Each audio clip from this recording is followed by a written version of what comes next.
Make it 10 in a row for the Americans. Team USA has won the 2024 President's Cup. Siwoo Kim missed his putt on 18. Keegan Bradley won the matchup and clinched the trophy for Team USA.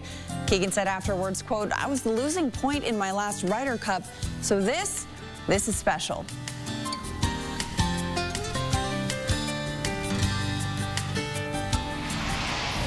For more, we welcome in CBS Sports golf analyst Doug Bell, who joins us from Montreal. Doug, you got that golden hour glow going on there on the golf course.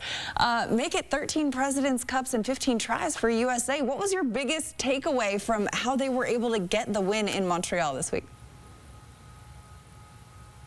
They lost the Ryder Cup. There were all sorts of stories that these guys weren't as close as the European team, that they play as individuals.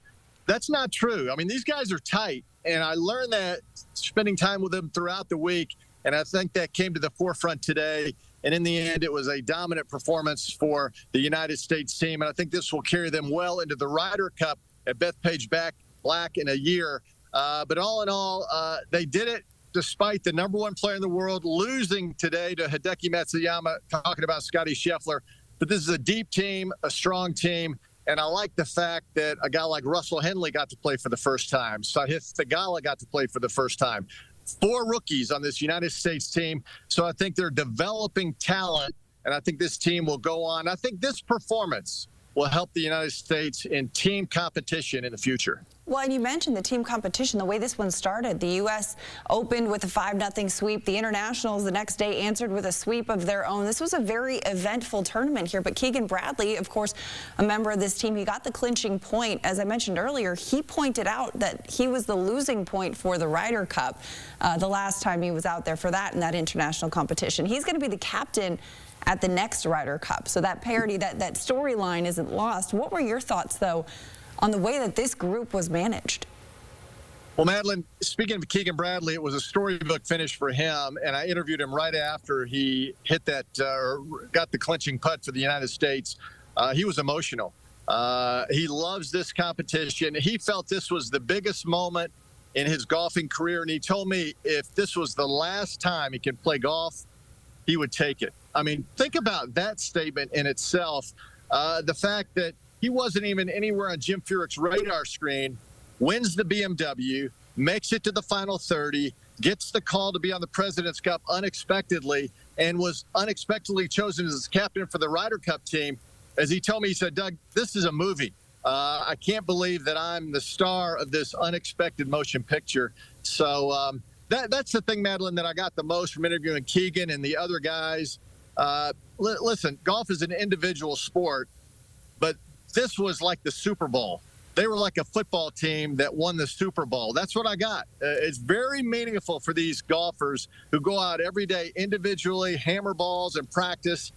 But for a week, they're part of a special team, and we saw it on display here in Montreal, Quebec.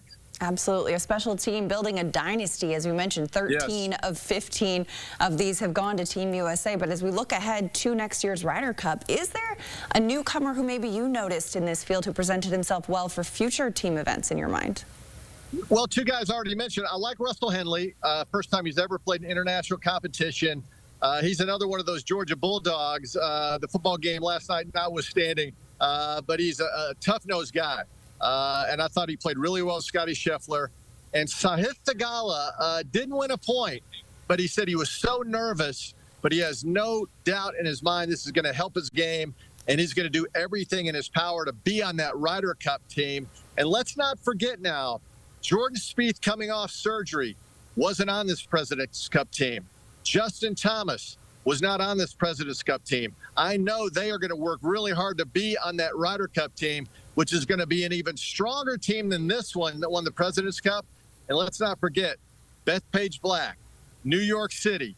And after what we saw in Rome, the crowd, the United States crowd is going to be, oh my goodness, over-the-top raucous. I can hardly wait, Madeline, for the Ryder Cup.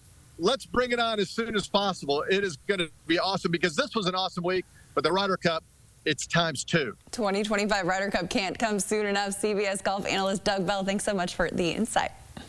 Thanks, Madeline. Good to see you. Good to see you. For more on the President's Cup, you're going to want to check out the First Cut podcast. Rick Gehman, Patrick McDonald, and Mark Immelman will recap the event and all the biggest storylines you need to know from the PGA Tour. The First Cut podcast is available wherever you get your podcasts.